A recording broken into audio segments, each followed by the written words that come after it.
대표님이 개인적으로 채무 연대 보증하고 있으면 법인회생이나 파산에 들어갔다고 해서 대표님의 개인적인 그 연대 보증 채무 자동으로 면책되는 게 결코 아닙니다.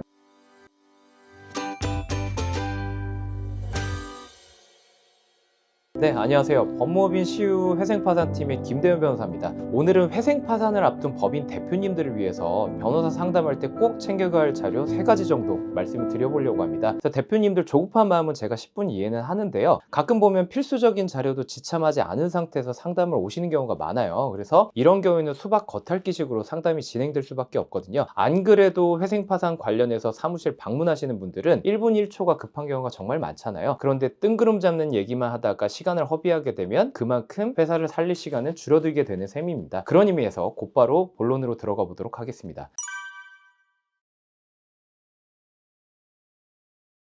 자, 첫 번째, 가장 중요한 건요, 법적으로 회생 또는 파산 요건을 갖추었느냐, 이걸 판단하는 문제입니다. 부채 초과 이런 여러 가지 요건이 있는데 아무튼 그 요건을 충족했는지 파악하려면 기본적으로 회사의 재무제표가 필요하고요, 최소한 3개년치 정도는 지참을 해주셔야 저희가 요건 충족 여부를 검토를 할 수가 있습니다. 조금 주의해야 될 점은 재무제표에 기재된 숫자라고 해서 너무 고지고대로 믿어서는 안 된다는 점입니다. 많은 경우에는 신용등급을 조금 부풀리기 위해서, 대출 잘 받기 위해서 숫자를 임의로 마사지 하는 경우가 많아요. 속된 말로 장부상의 숫자를 좀 가라로 만든다, 이런 얘기를 하는데, 이렇게 장부상의 숫자가 실제하고 다른 경우가 많아서 이런 경우라면 실제 수치가 얼마가 될지 대략적으로라도 상담 시에 말씀을 해주시는 게 좋습니다. 어차피 나중에 회생이나 파산 신청할 때쯤이면 수정 재무제표 만들어야 되고요, 이 수정 재무제표에는 다시 숫자들 원상복구 시킨 것들 저희가 일일이 다 계상을 해놔야 됩니다. 그래서 대표님이 결산 관련해서 잘 모르신다 하면은 회사 내부에 있는 담당자 같이 동석하시면 좋은 거고요, 혹시 회계법이나 세무법인에 외주 맡기신다고 하시면 담당 직원 같이 오시면 좋을 것 같습니다.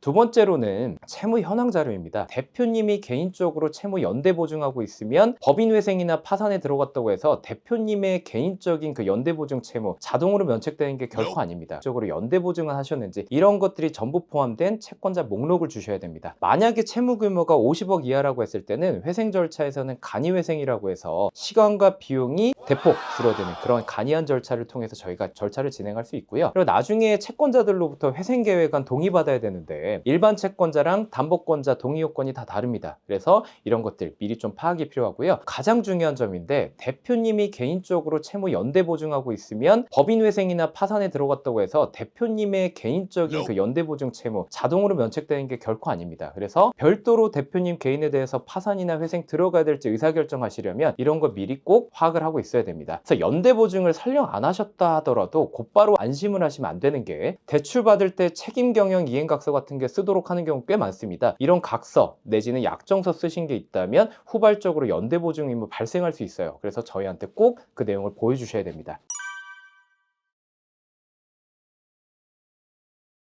마지막으로는 특수관계인과 법인 사이의 금전거래 내역입니다. 특수관계자 거래 내역이라고 하는데, 예컨대 장부상 대표님에 대한 가지급금이나 가수금이 계상되어 있거나 주임종 단기대여금 이렇게 얘기를 하죠. 주주, 임원, 종업원에 대한 대여금 같은 게 계상돼 있다면 내용이 뭔지, 규모는 어느 정도인지 이런 거 미리 알고 있어야 합니다. 내용에 따라서는 우리 회생파산 절차 들어가면서 부인권 행사를 통해서 법적 효력이 아예 부인되는 경우도 있고요. 가장 중요한 건요, 저희가 신청서 내고 나면 곧 신문기일 며칠 만에 지정이 되거든요. 그때 대표자님께서 출석을 하셔서 재판부로부터 직접 질문을 받는 가장 중요한 사항 중에 하나가 이러한 특권자 내역입니다. 그래서 미리 내용 숙지하셔야 됩니다. 말씀드린 여러 가지 특권자 거래 내역은 회계나 세무적인 이슈가 얽힌 경우가 정말 많기 때문에 법률적인 관점으로만 접근을 하면 이해가 되지 않거나 아니면 재판부에 소명하기가 굉장히 어려울 수가 있어요. 그래도 한 가지 다행인 건 저희 법무법인 시우 회생파산팀에는 다수의 조세 전문 변호사님들이 포진하고 계시고, 저 또한 공인회계사 자격이 있기 때문에 회계나 세무 이슈가 복잡하게 얽혀 있다고 해서 너무 걱정할 필요는 없다는 점입니다. 제가 주된 핵심적인 상담 자료 한 3가지 정도 말씀드렸고요. 이만 시간이 다 된 것 같으니 오늘은 이쯤에서 마무리하도록 하겠습니다. 다음에 뵙겠습니다. 감사합니다.